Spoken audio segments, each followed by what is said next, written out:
Magandang araw po sa inyo. At for today's video, tayo po ay magdi-deliver ng quesadillas at ng smoothies para po yan sa ating suki na mga customers. I-deliver po natin yan kahit maulan. Kaya tara, samahan nyo ako mag-deliver. Let's go! At guys, ito nga palang tortilla dough natin ay homemade.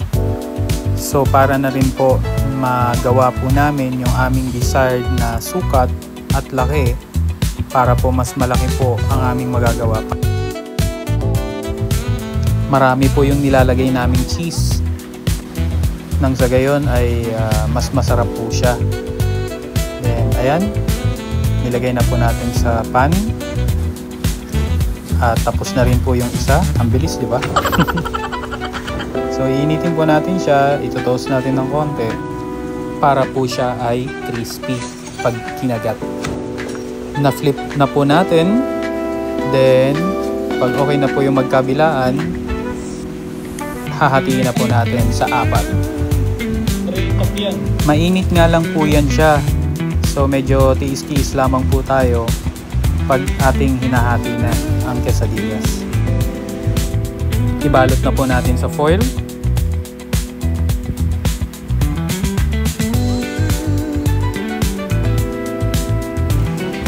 Okay, then ilagay sa paper bag. Lagyan ng sticker from Rendezvous Grill House.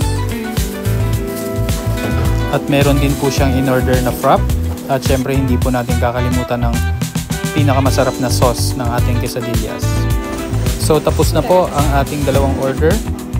I-deliver na po natin. Kumulan pa nga, brother. Sa kabila po ng buhos ng ulan, meron po tayong nakitang mga sipuna or mangga. Parang ang sarap ng pitasin, Lodi.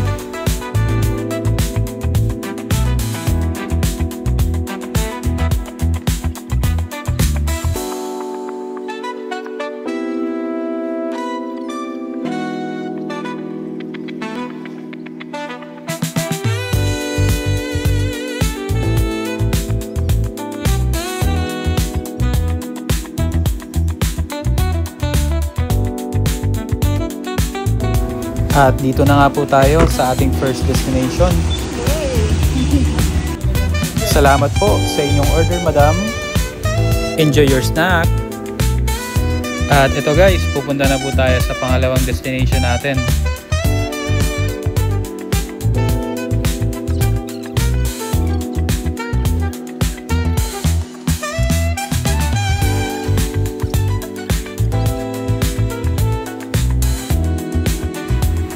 Okay, so nakarating na po tayo.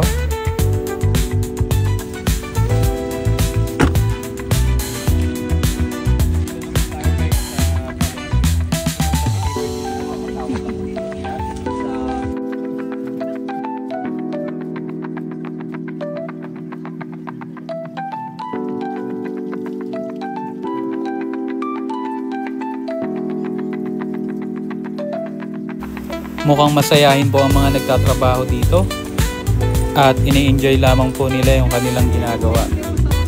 Shoutout po sa iyo, madam, at salamat din po sa inyong order, sa patuloy po ninyong pagtiwala po sa aming pagkain. Naisip ko na rin na bumili ng kulang para sa aming restaurant.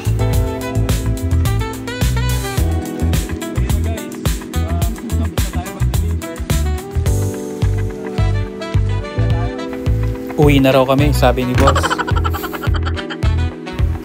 Sa aming paglabas ng palengke, napansin ko na tumila na nga ng konti ang ulan.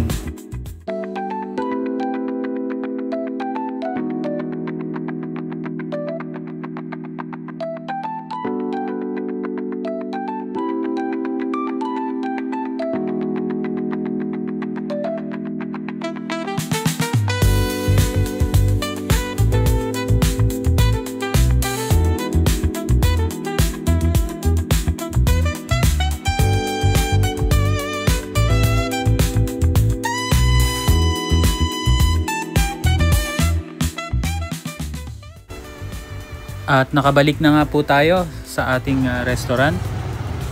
Ako po ay magpa-park muna. At syempre, thank you Lord, hindi na po lumakas ang ulan. Anyway guys, maraming salamat po sa inyong panonood. At until next vlog po, magpalakas po tayo at see you again soon. Bye bye po!